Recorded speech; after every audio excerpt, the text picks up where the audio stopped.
Good evening. Hello, just give it a moment as people just come online. I hope you had a good day today. I don't know how you've been celebrating the resurrection. We had just a great time of worship this morning, just rejoicing in who God is. And then we've been enjoying just another beautiful day. Um, just listening at the moment. You might have picked up on it the last couple of videos. There's an awful lot of bird sound outside my office window. It's just it's glorious. We spent a lot of years living right in the middle of town on the high street, and we'd hear the occasional bird, I suppose, but you weren't really that conscious of it. But out here, there's just a constant noise, and particularly this time of evening as the sun's going down. It's stunning. Makes me think about how a little later in the season, later on in the year, when the murmuration is around, and particularly when our vines are fruiting, and there's a vine that comes up over the end of the house outside my office window, and when the murmuration comes, it's a whole different level of sound. One of the fun things about starlings is they mimic sounds that they hear, and so if we have them roosting on our trees, or they've settled on the roof outside to get to the grapes that we haven't been able to pick, if you go and stand just nearby where they can't necessarily see you, so they're fairly relaxed, and make a strange noise, a whistle or some sort of sound, they'll go completely quiet for a moment, and then one by one they'll start to copy it, till in the end they're all for a good few minutes making exactly the noise you made. It's very strange. I don't know why I enjoy it so much. I think it might be because there is something about being able to engage with people that is about teaching them. Our little lad, whenever he discovers something, the first thing he wants to do is tell everybody. He tells all the people he can get to. He tells anyone that's in the house, and he tells all of his soft toys. Um, this week, for the first time, he asked what the fire alarm ceilings were. I assume he's seen them before, but what they were. When we explained that they were there to protect us from fires and to let us know if there was a problem, he immediately decided that they should be included in whatever he was doing next. And so later that evening, I was sat playing with him, and he was playing with his blocks on the floor. And every time he built a new tower, or he's got some bridge pieces so that he can connect them for his little cars. Every time he put a bridge piece on, he would say, "Look, fire alarm, it's a bridge," or "Look, it's a tower," because he just wants to share his information. He wants to tell everything and everyone about what he's received, and that's a beautiful impulse. At the end of the day, the way in which we communicate the gospel is very similar. I think the gospel at its most powerful is not lectured from the ivory towers of academia, but it is declared by people who've been set free, people who themselves have, as it was said about the early disciples, been with Jesus. And so tonight, pick up a little bit from where we left off yesterday, as we thought about the impact that keeping company with Jesus, being in his vicinity, has on the people around us, even the people that don't know him, and how in his presence, close to Jesus, everything becomes possible. Tonight, we're going to take it a little further and think about another impact, but an impact that relates to how we learn and how we teach and how we share the good news. That word disciple that gets used to describe us, it has at its root this idea of being a learner, one who learns from, one who comes close, one who learns by example, one who learns by experience. But we'll come back to that in a minute. First, tonight, I just want us to remember who exactly he is. I know the verse I'm about to read is probably most commonly used around our celebration of the incarnation every Christmas. But when we think about the risen Christ, we need to understand that he is the one who was promised. Isaiah 9:6 tells us, "For unto us a child is born, unto us a son is given, and the government will be upon his shoulder, and his name will be called Wonderful, Counselor, Mighty God, Everlasting Father, Prince of Peace." The government will be upon his shoulder. In fact, all authority will rest on him. He will be given that name that is above every other name, that at the name of Jesus every knee should bow. The Father is going to exalt him and lift him to the very throne of all dominion. Everything rests on him. And as we thought in that first session, he's the sustaining word. If he doesn't sustain it, it doesn't exist. If he doesn't maintain it, if he doesn't speak for its continued success, existence, and blessing, then it does not continue. And so we are sustained by his word, but the weight of everything rests on his shoulders. That's who he is, and that's who he is in resurrection power.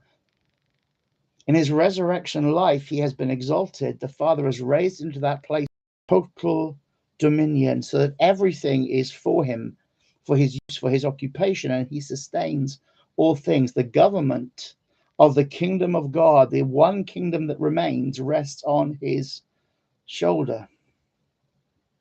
And yet that same Jesus can promise us this. Matthew 11, verses 28 to 30, we read, "Come to me, all you who labor and are heavy laden, and I will give you rest. Take my yoke upon you and learn from me, for I am gentle and lowly in heart, and you will find rest for your souls.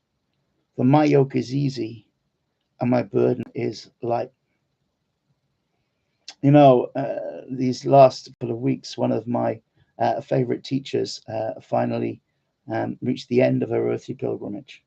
And I've been thinking a lot about the different experiences that I had through my school years. And I was not particularly academic, and I didn't really enjoy much of school. But if there's one part of school that I really enjoyed, it was break time. It was break time. In fact, most of my fondest memories are of things I did outside of the classroom, of all the different music groups that I participated in, of the times that I spent training with a very eccentric, actually an English teacher by profession, who persuaded me that life in a gym was a good way to spend my time, and recovering from my accident when I was in my early teens. It became a routine for me. The people that I met and hung out with, where we just spend our summers as much spare time as we had, just lying on the grass underneath the great trees that were in the middle of campus. All my fondest memories. And they aren't just memories outside the classroom. The teaching staff that I remember with the greatest affection are the ones who had space to do more than just rush us through the syllabus. I remember a math teacher and a German teacher who conspired to teach me to play bridge. I spent a lot of time in my teens just enjoying the mental challenge of that game. Another teacher who decided that I didn't really need what he was supposed to be teaching me, so attempted to teach me Japanese with no great success. I am not a strong linguist, but I remember his efforts and his approach to life with great fondness. The teachers I don't remember so fondly are those who laid the pressure on. I remember being just 11 years old, and a tutor just desperately concerned that I wasn't taking things seriously enough, and that surely this was going to affect my future chances. You know, in the last, I suppose, 25 years, I've done a lot of work in schools with young people that have not found education that easy. And I would love to go back to her and say not a word that she said was true, but for her, it was very high stress, high stakes stuff. And I'll be honest, nothing that happens to you at 11, unless you were going through real trauma, is particularly high stakes. And so it'll come as no surprise that I get quite excited when I read Jesus' declaration in Matthew 11. And when he says you will find rest for your souls, the word anapausis that's translated there for us as rest literally means recreation or a break from labor. Learning from Jesus Christ is the experience of rest. It's not the rigor of theological academia. It's not the terrible browbeating and self effort that comes with the religious study. In fact, Jesus says, look, to the Pharisees, he says, look, you study the word of God, you search the scriptures, believing that in them you have life, but you do not have it. He's not criticizing their efforts. He's not saying that they haven't applied themselves or that they're studying the wrong book. What he's saying is you haven't got life, and he explains, because you have not got me. And yet here he declares that learning from him, by example, learning from him is a condition of rest. And that phrase, learn from me, it comes from the verb manthano, which is the same root word we eventually get disciple or learner. It means to gain knowledge, to learn by use or practice. It means to get into the habit of something, to hear and be well enough informed to fulfill or to carry out. Jesus says, look, take my yoke upon you. You're exhausted by your own efforts. You are stressed out and frustrated by the futility of religious burdens. Instead of that, take my yoke upon you and learn from me. Learn by my example, learn by practice, learn by getting in the habit of walking as I walk and going where I go and seeing what I do and copying it. For I am gentle and lowly in heart, and you're going to have a break. You know, tonight's session, if you read the title beforehand, it's My Teacher Has Time for Me. You know, the thing that the resurrection tells me is that no matter what my situation looks like, no matter how little time I might think I have left, no matter how much of a I might be in, that Jesus is never going to find himself running out of time. I often think about that there are people who spend their whole lives desperately trying to cram information. And there are others that I've met, and I don't know how much theology they could articulate, but I am certain from the way in which they are at peace that they know him. That they know him. When Peter and John were first dragged up in front of the Sanhedrin after the healing of the crippled man at the temple gate,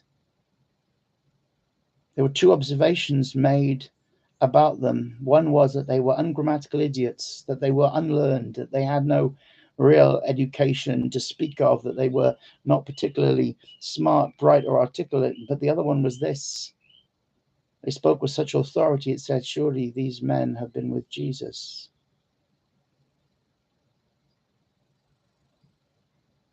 And so tonight I want to tell you that because he lives, the burden of righteousness, the weight of the purposes of God rests entirely on him. You know, if you go to any bookshop, including Christian bookshops, you'll find hundreds of titles which are about 6 steps to this, 5 steps to that, 7 ways to 3 crucial verses, an approach to Bible study, how to turn your life around. And you know what? I'm not going to be critical of people if they wrote them with good intentions. There are some people who are just doing it to make money out of other people's trauma or fears or a sense of inadequacy. But I'm sure there are some, and they are simply trying to share advice out of their own experience of the things that help them, the way that God walked them through life. But Jesus doesn't say, go and learn from people that are doing it better than you. He says, take my yoke upon you.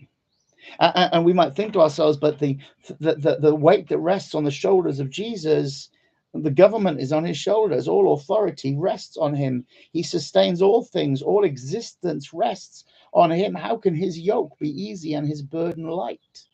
Well, it's because all the weight of it rests on him. When two animals are yoked together, it is the stronger and the more experienced animal that determines the path and the pace. We even see that in the account of Jesus' life as it leads towards the cross. On Palm Sunday, we think about him riding on the donkey and tucked up under the same coats. So technically also carrying him, but not carrying any of the weight of him and not with any experience. It is the foal just tucked up alongside its mother. And so as they process into Jerusalem, the foal walks as its mother walks, and it's safe and it's protected, and the weight doesn't rest on the foal, but the foal is nevertheless under the same coats that are put over the animals so that Jesus can ride. The yoke he's speaking of, he doesn't say, take my yoke from me. He says, take my yoke upon you. Come into the same yoke. Because then as he moves, he's stronger, and we will have to walk with him. And as he bears the weight, we will also be under it, and we will become familiar with it. But it won't rest on us. As he directs the path, our steps will follow the path that he has for us.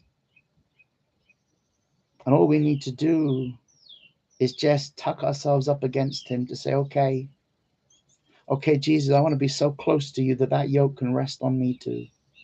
I want to remain in step with you. I want to learn from you. I want to see how you walk, so I'll walk that way. I want to hear what you say, so I'll speak that way. God, I want to know what you're about so that it can become my purpose, my plan, my way of interacting the world. Jesus, I want to love like you love and rejoice like you rejoice. When two animals are yoked together, it's the stronger and it's the more experienced that determines the path and the pace. But what it means is that the younger and the weaker one is walking right from day one. The problem with it is that, as with any metaphor, you can stretch it too far. See, the reality is that in the context where oxen were yoked together or were yoked together, if the smaller, weaker one didn't want to go, the stronger one was going, well, they were going whether they liked it or not. They were dragged. Jesus puts the burden on us and says, you take my yoke upon you. He's not saying, I'm going to pin you to my side and drag you screaming and kicking all the way. He's saying, but if you choose that intimacy of relationship, if you choose to be bound into my purpose. You see, if we were yoked to one who cared nothing for our well-being or our survival, we would get crushed, dragged along and exhausted, trampled under the feet. But Jesus declares this. He says, for I am meek and lowly in heart. Literally, pleios is gentle. I am gentle. And the word that we have translated as lowly, tapainos, means, well, literally not rising very far from the ground. I want you to understand what Jesus is saying there. What he's saying is not that he is not exalted. What he's saying is that in his relationship to us, he bends low and he comes and he walks out his righteous life. He walks out his purpose where we are. That he's not so exalted that he is unattainable, unreachable, and we can't get to him, but rather he comes and says, okay, I will bear my burden. I will bear my responsibility. I will come, and all the authority of existence rests upon me, but I'm going to walk it out in your life. And you and I might add into that statement, yes, our tiny, on the grand eternal scale of things, we would say that we are insignificant, but Jesus says, no, I'm lowly of heart. I'm happy to come and to walk in your days. I'm happy to come and walk up my purpose in your circumstances, in your situation. You, after all, are the one I died for. So you will find rest for your souls. You know, there's a phrase that I hear a lot amongst some of my hippie New Age friends. And again, I don't say this in any way disrespectfully. They mean really well by it, but they talk about doing soul work. You know, trying to sort out actually who you are, trying to be brave, to engage with your own issues, your own person, to really analyze why it is you respond in the ways you respond, or you behave in the ways that you behave, all the different things that might happen in your experience.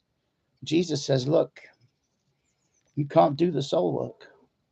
You can't do it. You're not going to change yourself. You're not going to learn by inwards examination. You're not going to learn by trying to mimic or copy or change the way in which you respond.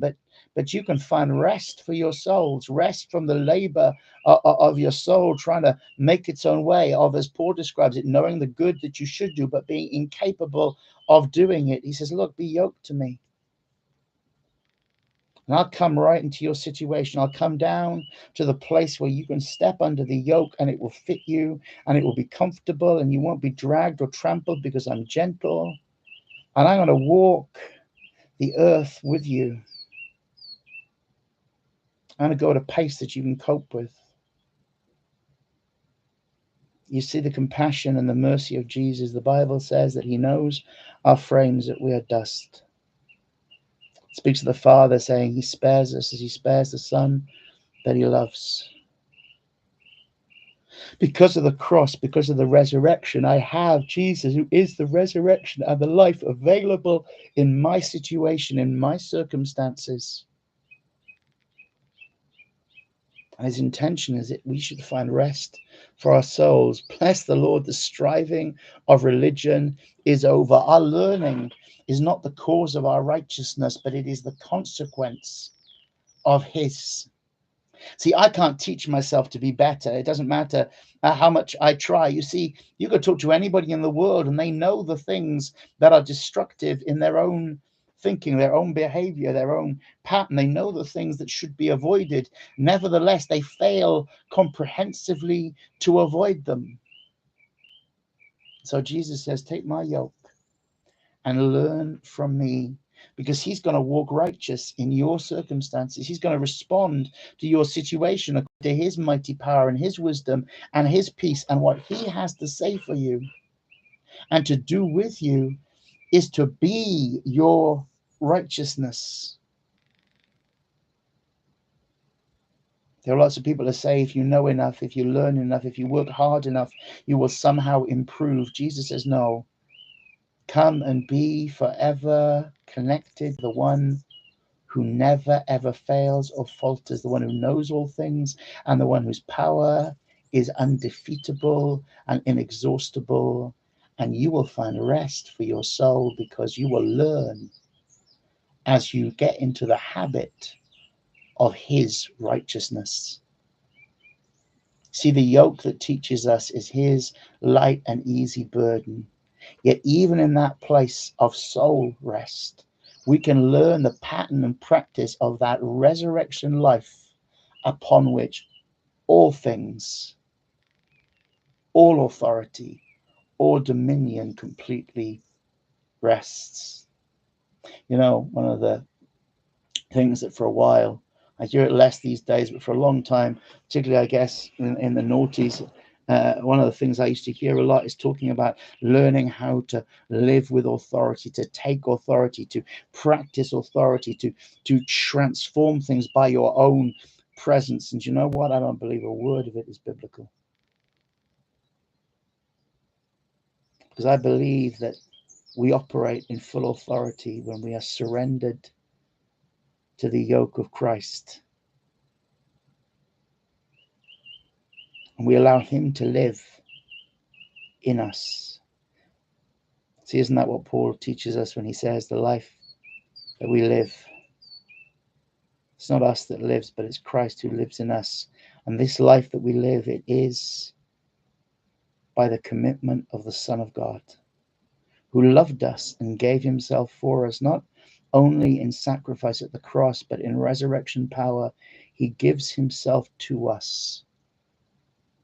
And because he lives, we can step up under the yoke of all dominion and power and find that it is light and that it is easy, because it rests on him.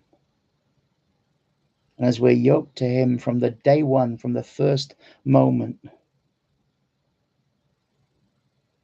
we can walk out his righteousness and learn by practice and experience what it is to walk in the world as he walks in the world.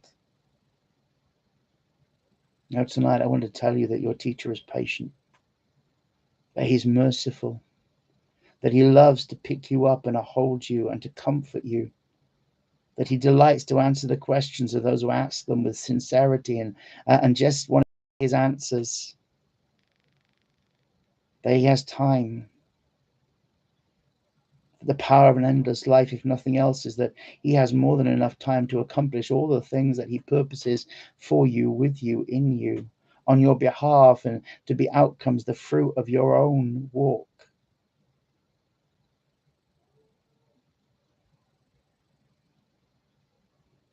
There's no stress. There's no frantic self-improvement. There's resting into the sides of Jesus, bearing his yoke and realizing that because all the weight of it rests on him, there's room there's time, there's peace to live under that easy yoke and that light burden, to find soul rest and to become, as you grow, exactly like Jesus. The Lord bless you. God willing, we'll get a chance to share with you again tomorrow night if you're doing these live. And if you're not, well, I hope you're enjoying them. And obviously, you'll be able to, from tomorrow, get the fourth and final one of these studies. Thank you so much for being a part of this. If you want to get in touch, you can always find us on our social media. The details are always available either on the YouTube channel, or if you search for Street Harvest Church on Facebook, or check out our website. We'd always love to hear from you, to pray for you or with you, or just to rejoice in what God is doing in your life.